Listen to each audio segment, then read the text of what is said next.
Ideas that are lying around. Friedman, one of history's most extreme free market economists, was wrong about a whole lot. But he was right about that.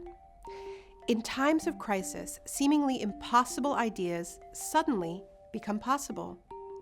But whose ideas? Sensible, fair ones, designed to keep as many people as possible safe, secure, and healthy? Or predatory ideas, designed to further enrich the already unimaginably wealthy while leaving the most vulnerable further exposed?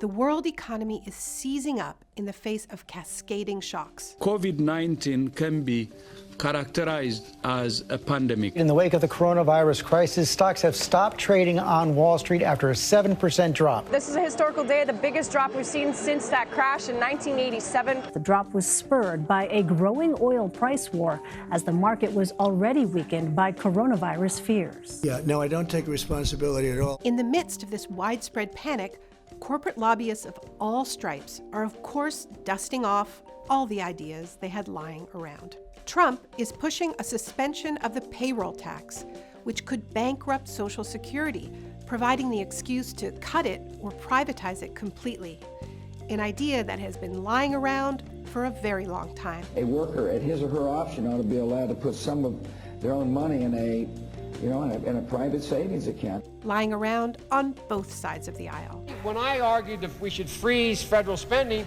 I meant Social Security as well. I meant Medicare and Medicaid. And then there are the ideas being floated to bail out some of the wealthiest and most polluting sectors in our economy. We are working very closely with the cruise line industry, likewise with the airline industry. They're two great industries, and we'll be helping them through this patch. Bailouts for fracking companies, not to mention cruise ships, airlines, and hotels, handouts which Trump could benefit from personally. Which is a big problem because the virus isn't the only crisis we face. There's also climate disruption, and these industries that are getting rescued with our money are the ones driving it. Trump has also been meeting with the private health insurers. We're meeting with the top executives of the health insurance companies. The very ones who have made sure that so many Americans can't afford the care they need. And what are the chances they don't have their hands out? It seems like the whole pandemic is getting outsourced. Well, Mr. President, thank you for inviting us here today, along with our colleagues from Walmart and Walgreens and our partners at CVS. Normally, you'd view us as competitors, but today we're focused on a common competitor, and that's defeating the spread of the coronavirus. The Fed's first move was to pump $1.5 trillion into the financial markets, with more undoubtedly on the way. But if you're a worker, especially a gig worker, there's a very good chance you're out of luck. If you do need to see a doctor for care, there's a good chance no one's going to help you pay if you aren't covered. And if you want to heed the public health warnings to stay home from work, there's also a chance that you won't get paid. Of course, you still need to pay your rent and all of your debts, medical, student credit card, mortgage. The results are predictable. Too many sick people have no choice but to go to work, which means more people contracting and spreading the virus. And without comprehensive bailouts for workers, we can expect more bankruptcies and more homelessness down the road. Look, we know this script. In 2008, the last time we had a global financial meltdown, the same kinds of bad ideas for no strings attached corporate bailouts carried the day. And regular people around the world paid the price. And even that was entirely predictable. 13 years ago, I wrote a book called The Shock Doctrine: The Rise of Disaster Capitalism.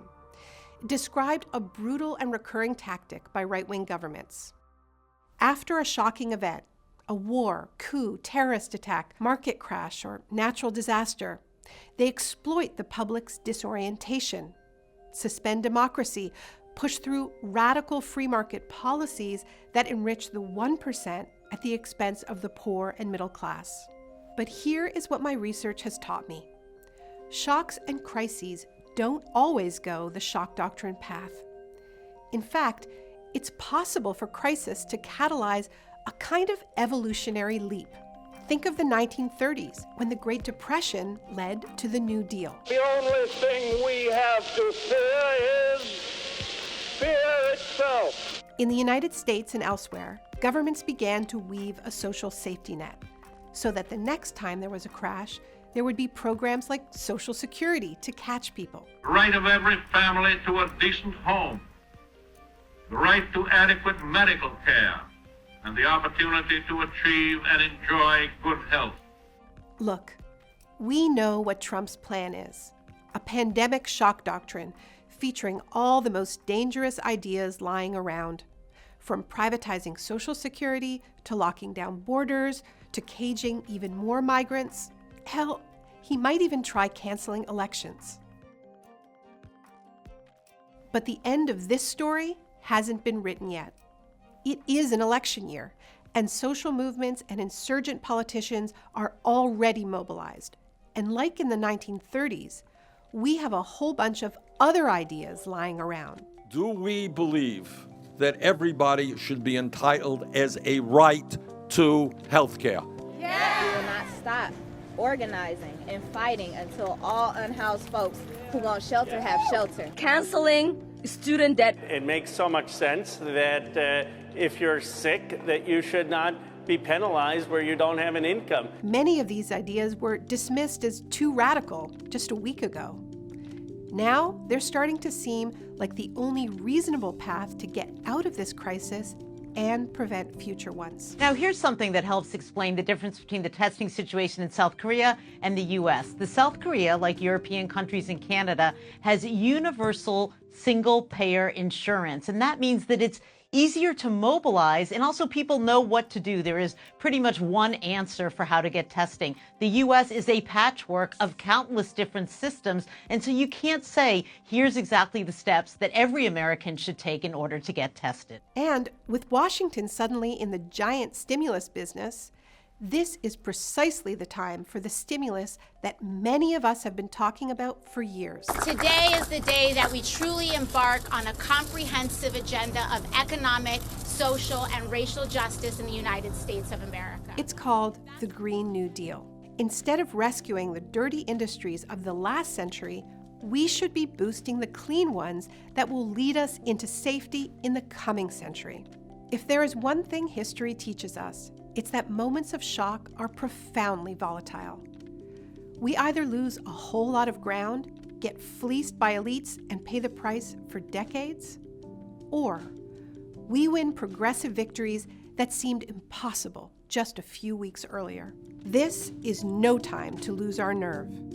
The future will be determined by whoever is willing to fight harder for the ideas they have lying around.